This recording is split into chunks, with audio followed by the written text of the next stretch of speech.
boy sin, art boy sin, art boy sin, art boy sin, art boy sin, boy sin as, boy sin if sin, as if boy, art boy as, boy if as, sin as boy, sin boy art, art boy as boy, art as sin as boy as if sin boy, as if no, as if no, as if no, sin as no, no if as, sin as lick.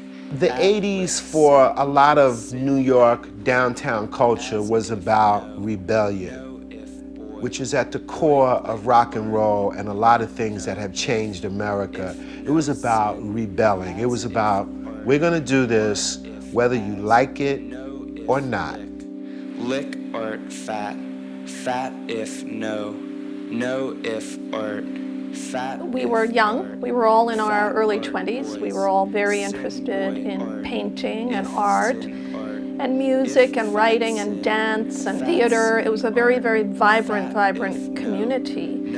And at that time, anyone could really do whatever they wanted.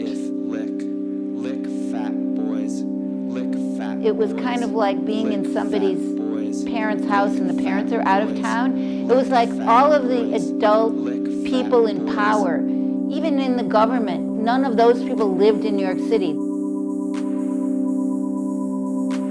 New York City was burned out. New York City was bankrupt. It was like a war zone. However, at the same time, Wall Street was booming. That dichotomy, I think, was what Keith was depicting. Everything was right at the right time for a recipe to make this absolute cultural flowering. It was a key moment in the zeitgeist where uptown and downtown and the gay clubs and the straight art world all intertwined. It was an explosion of creativity that has had reverberations ever since. And Keith and Kenny were at SVA at that point. They were art students.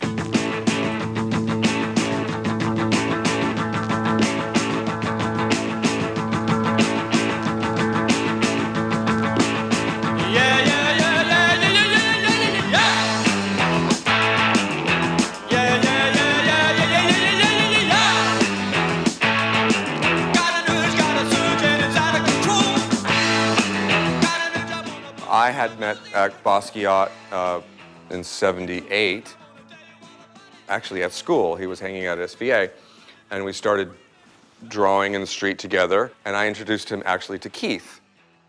Everything was all at the same time. Keith was putting these Xerox posters out in the street.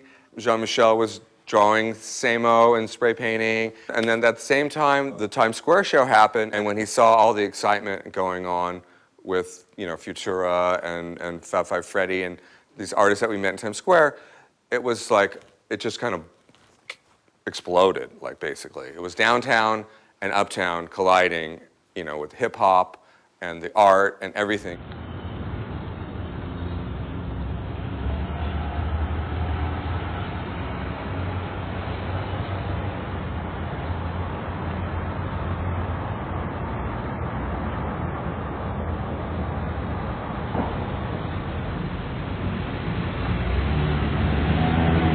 Keith wanted to be a part of the graffiti energy at that time, but he didn't want to be a part of it. He felt very strongly like him as this white guy didn't want to come into doing it and take the shine and the exposure away from the young, mostly Black and Latin kids that were doing it.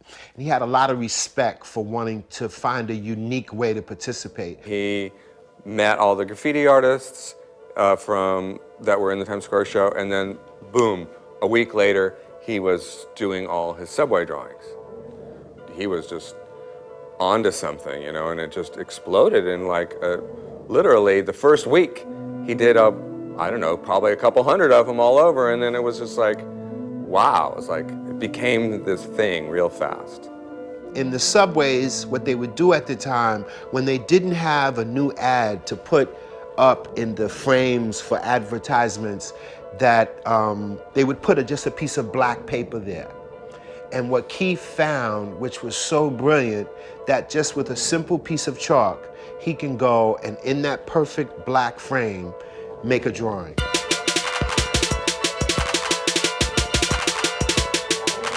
He had created these symbols, which was his own language, semiotics, a visual language.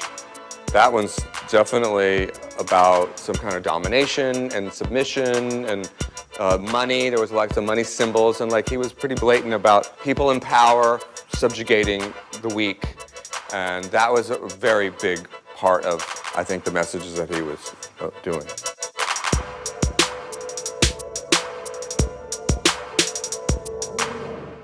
The fact that a calligraphic, letter, a hand-drawn letter or something is a part of earlier history than later the typographical, lettering. So I've always been interested in the graffiti movement as a kind of throwback to the roots of language. Semiotics is a study of the roots of language. It involves etymology and usages and the history of the language, and likewise, graffiti is a way of going back to a more primitive type of communication device. The drawings would last anywhere from 1 or 2 days, or sometimes 3 weeks or so.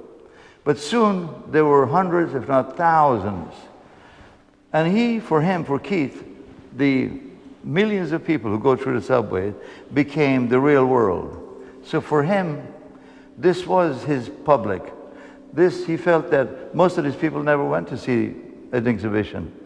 Many of them never went to the Museum of Modern Art or the Metropolitan Museum. So in a way, he felt this was the museum. So he was bringing art to the real people's museum. He has a concept of art making and installation that fits the culture. It's like it has a cultural place.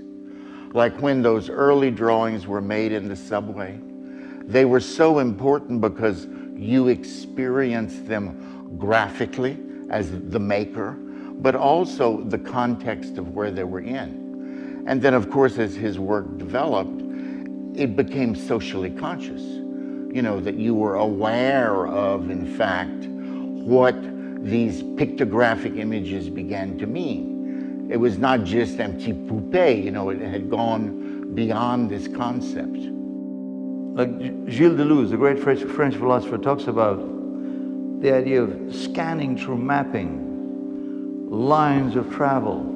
So literally, without even planning already, he was taking all of these different lines, and the lines went outside the perimeters of your influence. Suddenly, the whole landscape of travel got involved with the work he was doing. So his studio spread everywhere. So he was in a permanent process, and therefore I also call it the endless or the never-ending, the unlimited line, because it never ends. I mean, he stops the line, but he keeps on until his death.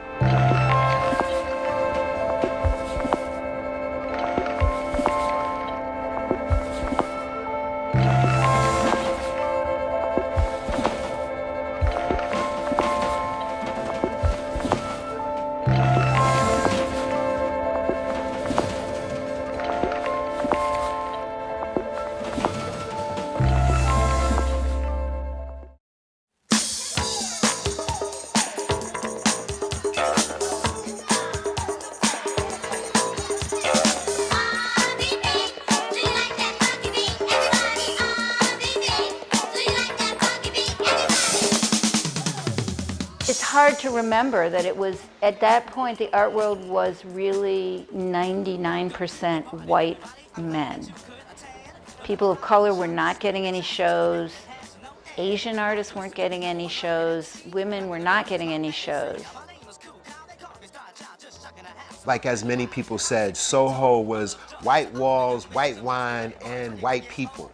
which is okay, but it's good to have a mix of some other kind of people because New York is full of all these different kinds of people. And in the art world, you didn't see much diversity as far as skin color. And Keith liked to see different colors of people and the energies from all these different people that make New York what it is. He became a very big supporter and fan of other graffiti artists like Crash, Days, Lady Pink, like a real supporter and a real fan in the most sincerest way. And he was one of the first people to recognize dancers, hip-hop dancers, for example, break dancers. So when we had exhibitions, there's always those elements coming into the gallery. For hours and hours. The idea of people mixing music, that was the beginning of scratching, for example. We used to see it in the gallery always. He'd bring it forward to encourage them. He'd give them a place of stardom.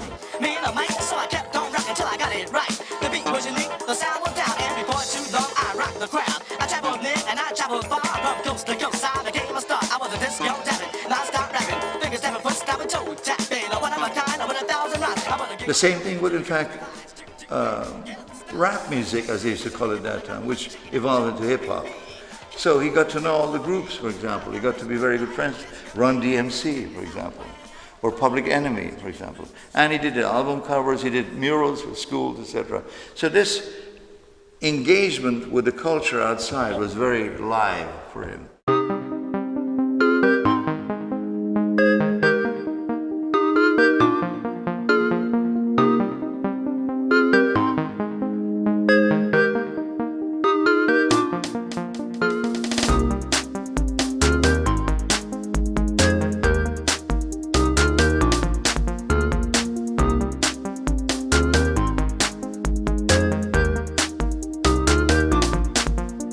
There was a nexus of music and art. And it wasn't just in the downtown white community, it was in the black community as well. And so what preceded hip-hop and rap emerging in the late 70s in Bronx and Harlem was the graffiti scene. And I always say, that the graffiti scene paved the way for hip-hop and rap. Check it out. Until the beat up. Until the beat up. Until the beat up. Turn up, turn it up. Check it out. The spoken art is almost similar to the calligraphic art.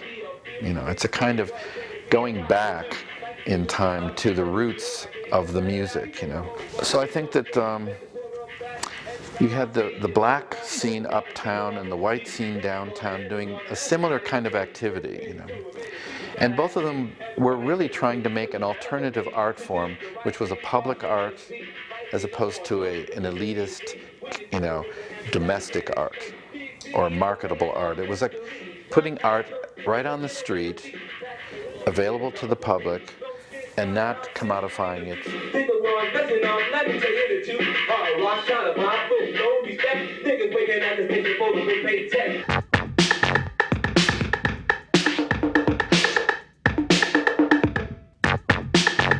His art was very much about movement. The line did not stand still. Even though it's a static piece on a canvas in 2 dimensions, it is very much alive, and it's very, very much about movement.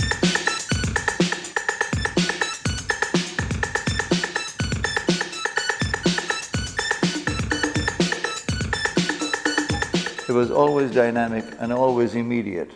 There is no preparation, there is no postponement, so hence he was fearless. That is why he never needed any preparatory notes, drawings, ideas written down, never used an eraser, no mistakes. The moment was now, always now.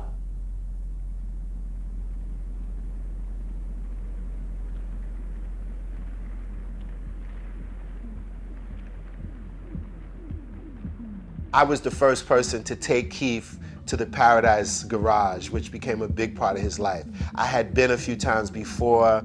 Although it was mostly a gay club, Friday nights were open to straight as well as gay, which was the night that I mostly went. Keith had heard about the club, wanted to go.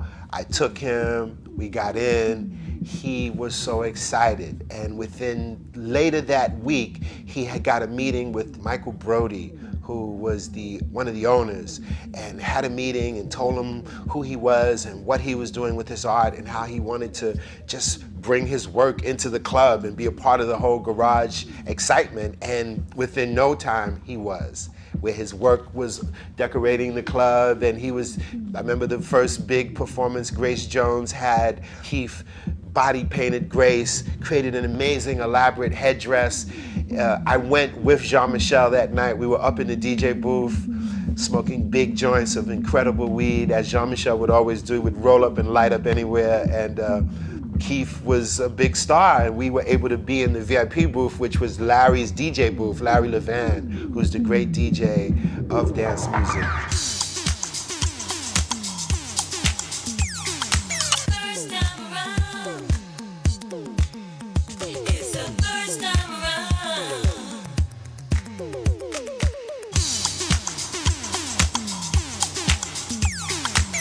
He loved DJs, loved music. He loved Larry Levan. Oh my goodness. And Larry Levan to me is like a DJ god. The DJ was Larry Levan, who was one of the first DJs in New York to bring house music. And Keith loved that club. And it was a hypersexual place because people would drop ecstasy and dance all night.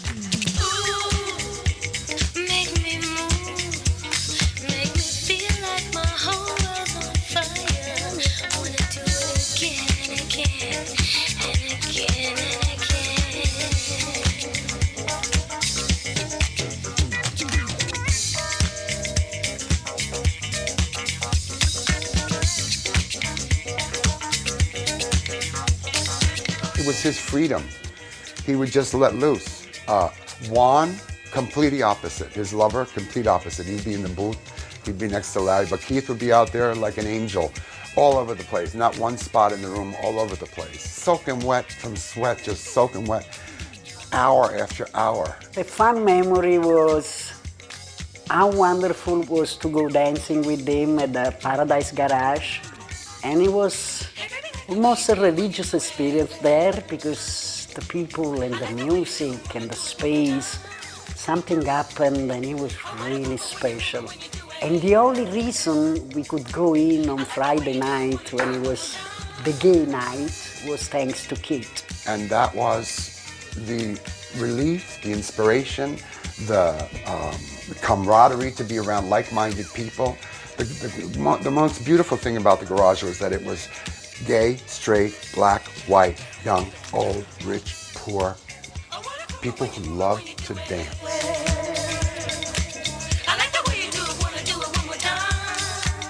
He just, was an artist that really looked at club culture and really took that and incorporated in his art with all the movement as well as, that DJ thing with the two turntables. When I saw it, I just was like so touched, and I thought it was beautiful.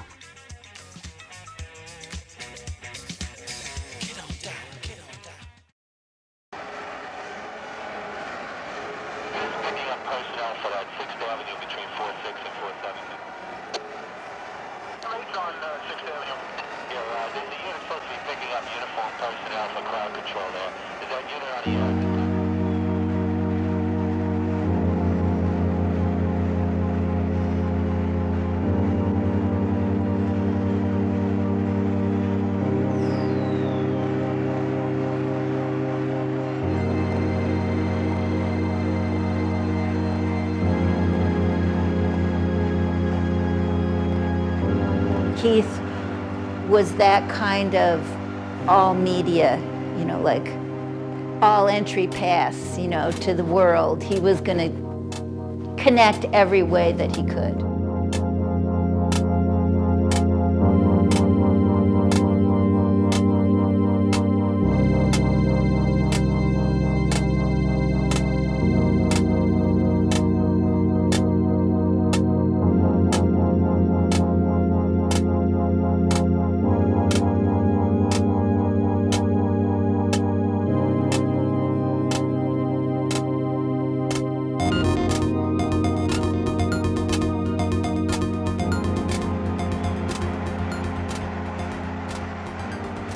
I brought them up to the sign and sat them down and showed them some animations and said, this is a very crude animation system, but this is what we can do. I mean, it was the state of the art in animation at the time, but it was limited to how many light bulbs there were. The same way I saw him go like this in the Times Square show, you know, I brought him into the sign and he was just hungry for everything. So as soon as he saw it, he threw himself into it and, you know, sent out his Radiant Baby animation to shows all over the world. He was very proud of it. He opened up for a totally new way of using and working in public space. And that was not graffiti, it was a very different language. And you can really see it nearly as an installation over the whole city.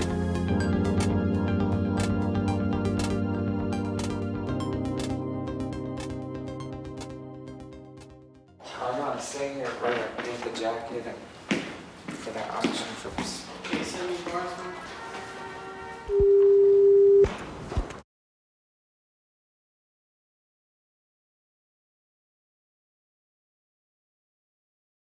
Besides the obvious connection between the break the borders between fine art and commercial art or whatever, or high art and low art, it's distinctions people are always making, and I mean obviously sort of by, with him doing the films and with doing Interview and doing the silk screens, which made it really available and made it really public, and doing a lot of things like that was sort of dealing in a lot of the same areas, or with he was doing his advertisements and things like that. And I mean, since he started as an illustrator first, as a commercial artist, and then so there are some similarities there, just because of the things I've done like that, with doing things in public and wanting to do things in a lot of different worlds besides just the closed art world. Right. And sort of forcing the art world to take into account those things, or to take those other things seriously, or to maybe to change the definition or broaden the definition of what art is, or where it starts and stops. So I mean, I suppose we have those things in common a little, but also the whole idea of the artist almost as a performer, or as a the image of the artist being art itself, where sort of like Andy, just by Andy being himself, he was being art. I mean, or by him, the way that he, the things he said, the place he went, the things he wore, the things he talked about, things like that, became part of it was all like one performance, sort of. Exposing your own persona as an art using the camera and video and media as a tool, sort of, or as a extension of yourself, and making it really be yourself, and making it almost be art, And I think that's one of the things that I learned from Andy, and that I learned how to deal with from Andy, and have been much more conscious of because of Andy.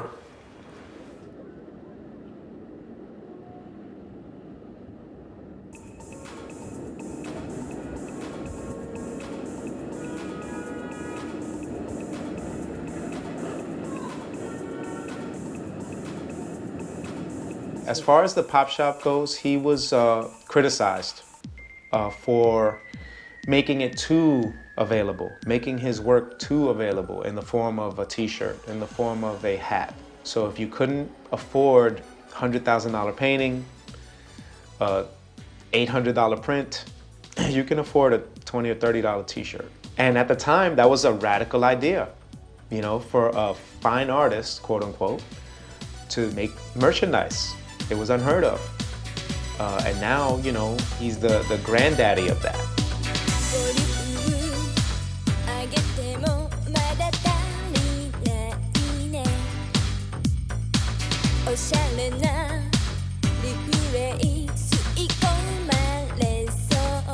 One thing to say about the pop show, because it was criticized many times by people being commercial, is would he have had the possibility to do that pop show at the Documented 10 of Catherine David in 1997, or if he would have done it at the last document last year, so 2012.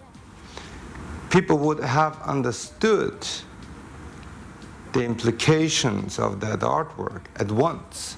They would have seen it as a anti-capitalistic, as a criticism against our economy system, about the consumer society, our corporate world, and they would have understood that at once.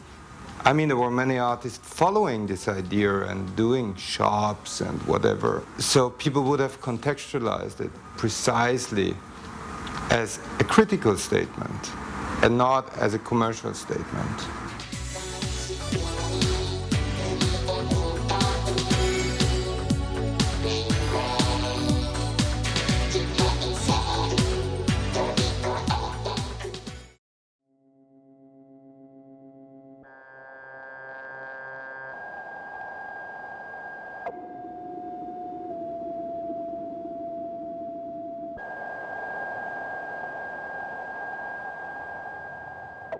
The irradiated baby is not necessarily a happy thing. It's a rather terrifying thing. I always read it as that. Of course, it took on a life of its own, and when it had T-shirts, etc. But I always saw it as an expression of the fear of nuclear power and of the nuclear bomb.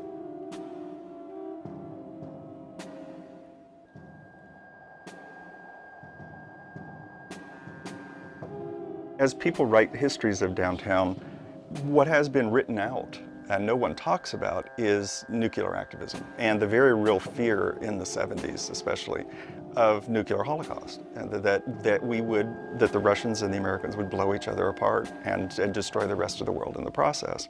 And you rarely see criticism related to it, and yet Haring did an incredible number of drawings.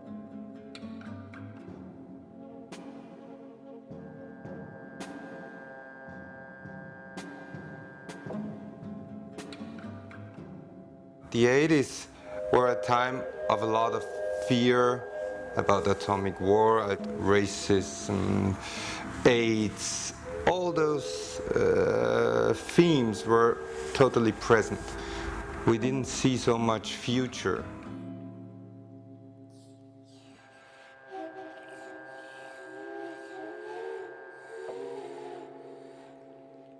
I guess it became more apparent as Keith would later become more well-known for his art, more well-known as a personality. He would use his work as a vehicle to express his political views about the things that he wasn't happy about or things that he felt needed to be changed. The first one that I remember was an image.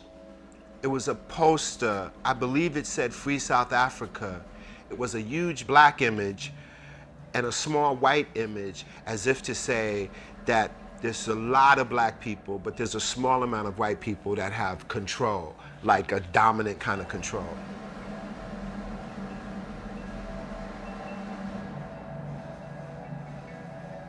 Not many artists were using their work in that strongly political way. There were some, but Keith made it a big part of what he did. It's almost to embarrass someone into action.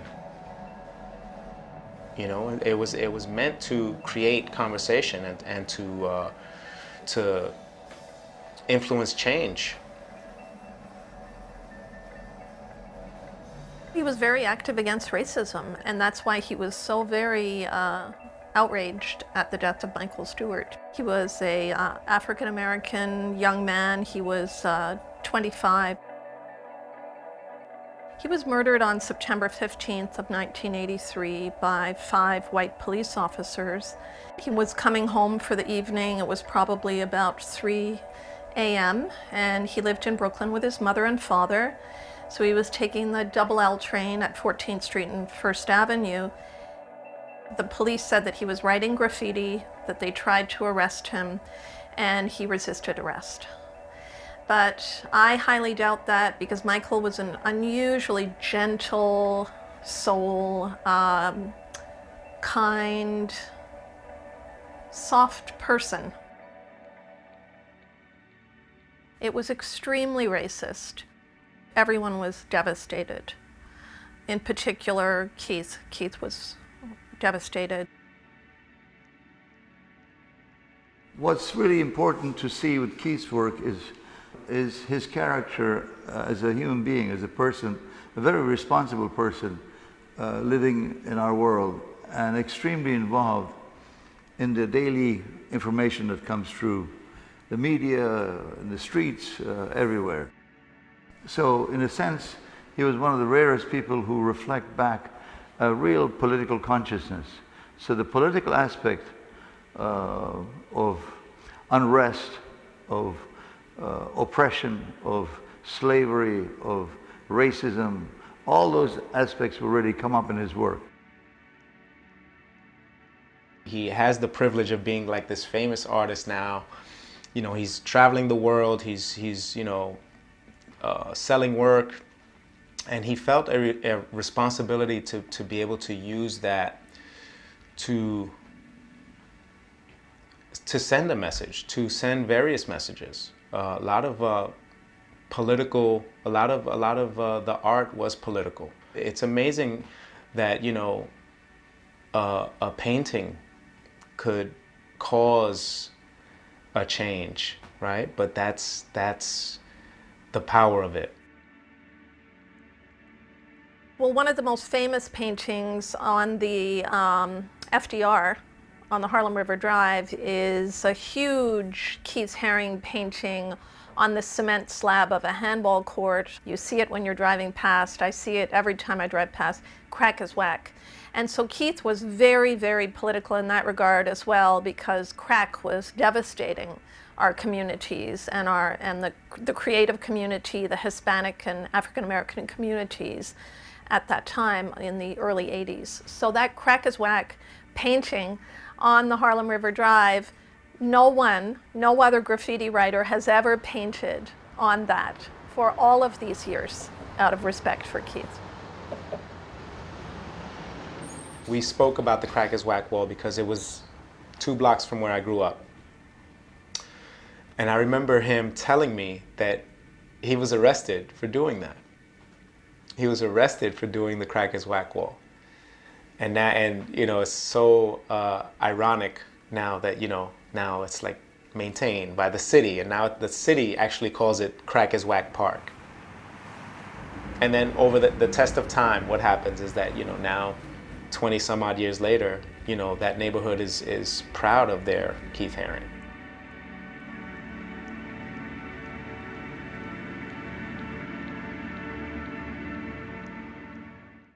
According to the report from the Office of Technology Assessment in the year 1981, the Reagan administration proposed budget for AIDS research was naught. The proposed budget for research and education in 1982 was naught. In 1983, President Ronald Wilson Reagan and his administration's proposed budget for the epidemic of acquired immune deficiency syndrome was naught. It wasn't until 1984 that the President proposed spending money on those in the United States who were dying. Too many people we knew were dying. And it was important that we make a stand and say that you got to be careful here in life. It's precious.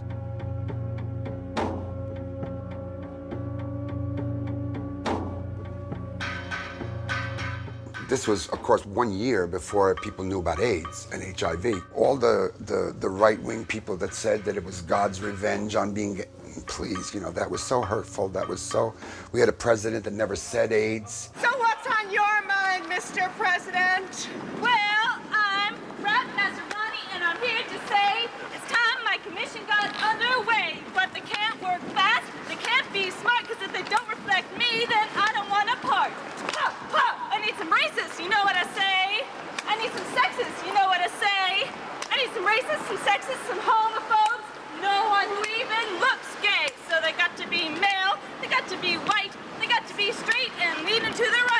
You had to have people like ACT UP make it an issue. The Gay Men's Health Center, those kind of places really took the onus and said, this is a disease that's killing us. So, you know, you don't try to play like you're being righteous about it. And who knew, you know? Keith, who would know?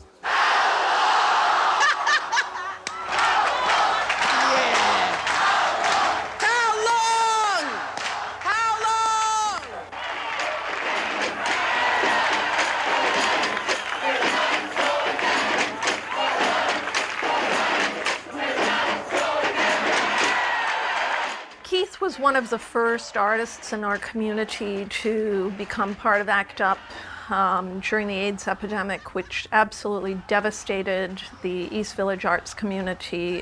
More people died in our community, I believe, than in the whole Vietnam War. I think what Keith understood from that graffiti world was that his bold graphics and his works were a wonderful way of getting the message out about AIDS. And he created very iconic images that we remember about the virus. And so there's some little bit, perhaps, of the graffiti artist in him that helped promote safe sex, awareness, etc. in that period. And of course, you know, he was involved in ACT UP, and very importantly.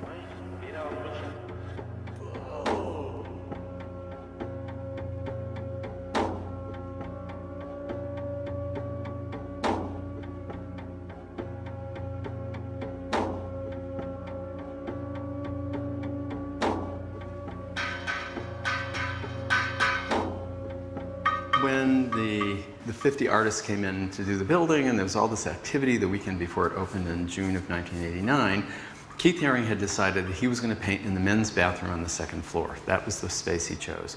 And we are now standing in what used to be the bathroom. The only thing that we took out in the renovation was the fixtures, but we've left the room exactly as it was as he painted it otherwise. And he spoke to Dave Nimmons, who was our president of the board at that time, who stopped by to see how I was doing it, and asked him, okay, what can't I do? Like, what are the rules that I have to follow when I'm doing this? And Dave said, none. He used the spirit of the moment and this place in which he found himself and what was going on to decide what to do. So he never drew anything. So there was no sketch for this mural. The mural occurred as he painted it. And he did it in a day. And it became this great celebratory thing. What's not typical about this piece is that he put a title on it. It's called Once Upon a Time. The intention was to speak to gay life at the 20th anniversary of Stonewall. So what does he do? He does this great celebration of male sexuality of the 70s pre-AIDS, painted by a man who was a year away from dying of AIDS, and speaking to people who would come later who would not have had his experience and wouldn't know what he was talking about. So there's this wonderful dialogue, if you think about it, between what it represents when he did it in the middle of the AIDS crisis, and then what it means to another generation or two later who did not experience the 70s, who have lived in an era where they don't know anything except AIDS having existed, and who get a glimpse back into that time because of the work that he did. I mean, it's this wonderful dialogue that I think if you meditate on it, you can get lost in it, I think, in terms of what the piece means and why it's still powerful today. And it's not just because it has sexual imagery in it, it's because it really evokes a period. And he was a master of 80s art. I mean, so he's speaking in the 80s of the 70s and talking to the people in 2012.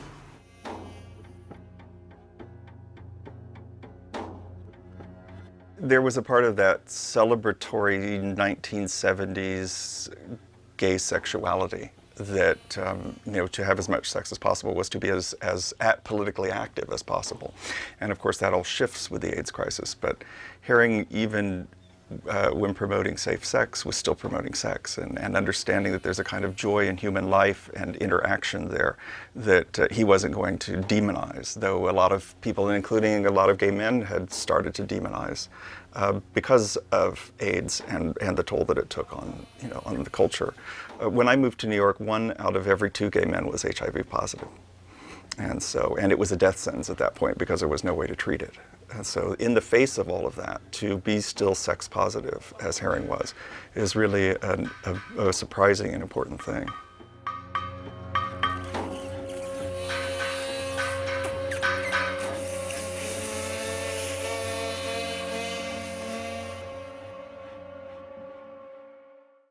Maybe for the first one, it'll be more interesting if I start some little things, different places, and then we can all start at one time. We'll probably more than one detail.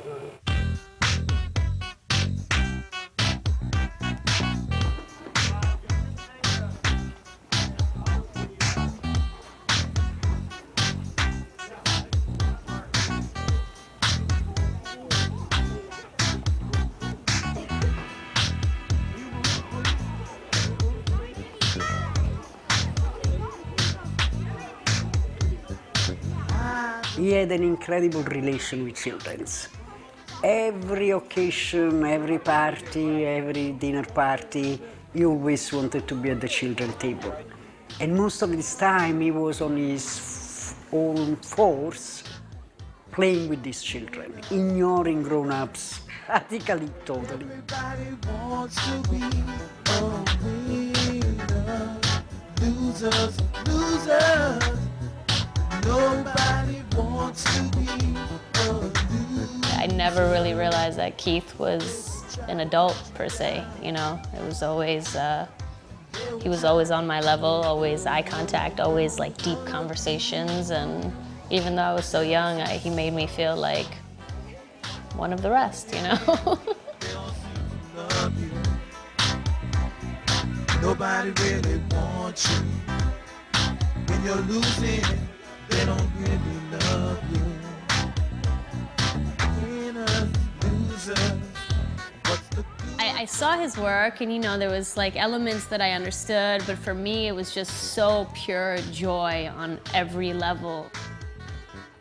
Growing up, I know I've managed to discover so much more about his work and how impactful from an activism level he was, but it's just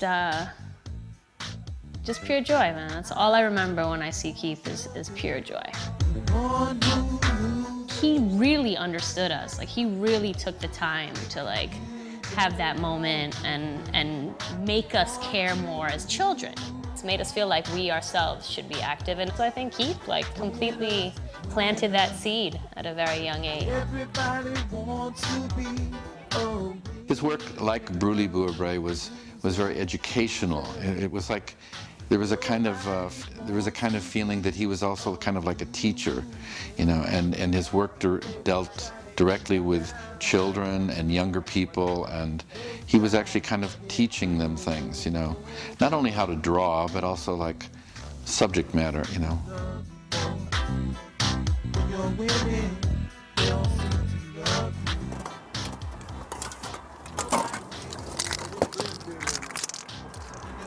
That's it? What? You don't need more? No, just to do a little black thing. Black? Okay, let me see.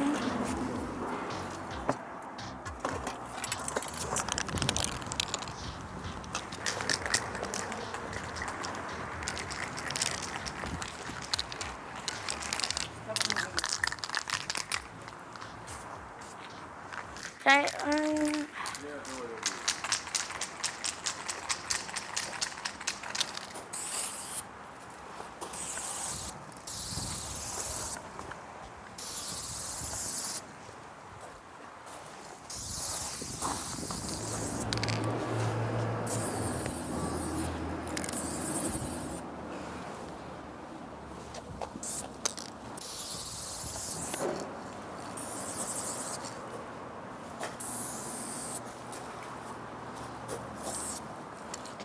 for right now, this is just what I like to do. It's the most fun thing to do for me. Yeah, this is legal. I've been drawing, everyone's been drawing since they were little. It's the thing that everyone did, so probably the only time I thought like, oh, this is really cool, I should do it more often, was when, I think I saw, like, it was a Basquiat book or a Keith Haring book, and I was like, oh, they can actually do this for a living, so. I found out about him because my mom and my dad got a book on him. So I thought it was really interesting how it was just these characters, but he made it bigger than just these figures dancing, so that's probably what got me into art, mostly.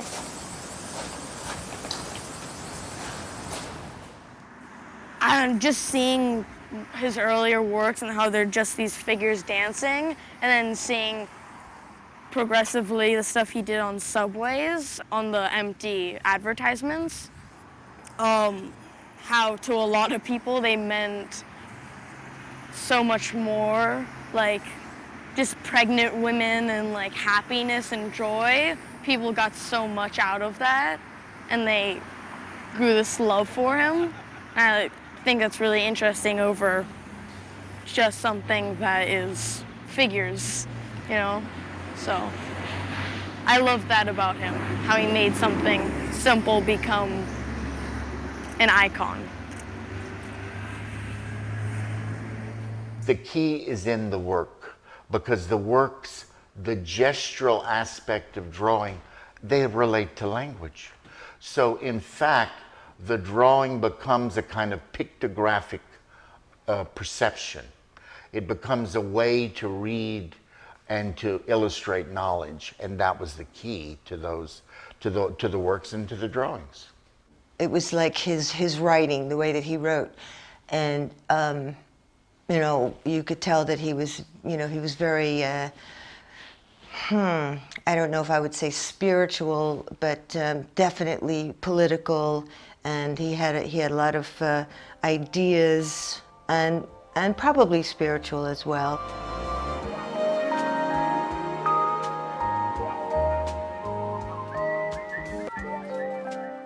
With his symbols, he had a message, and not just a message, he opened up a new way of thinking for people. It was inspired by finding a language he could use in all his works, which would talk directly to the people.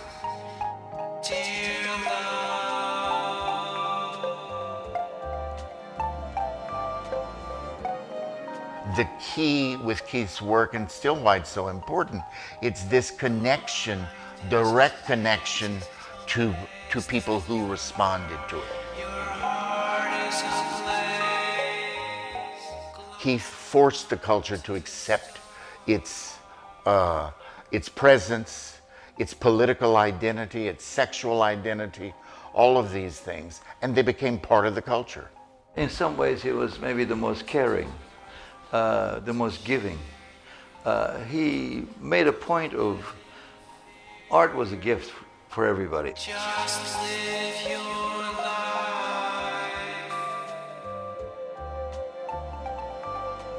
It was a rebel of acculturation, meaning that art could assist you in a vision of what the world could be. Keith was very aware and was in, like, passionately wanting to make statements and change in oppressed people, and the difference between the powerful and the weak.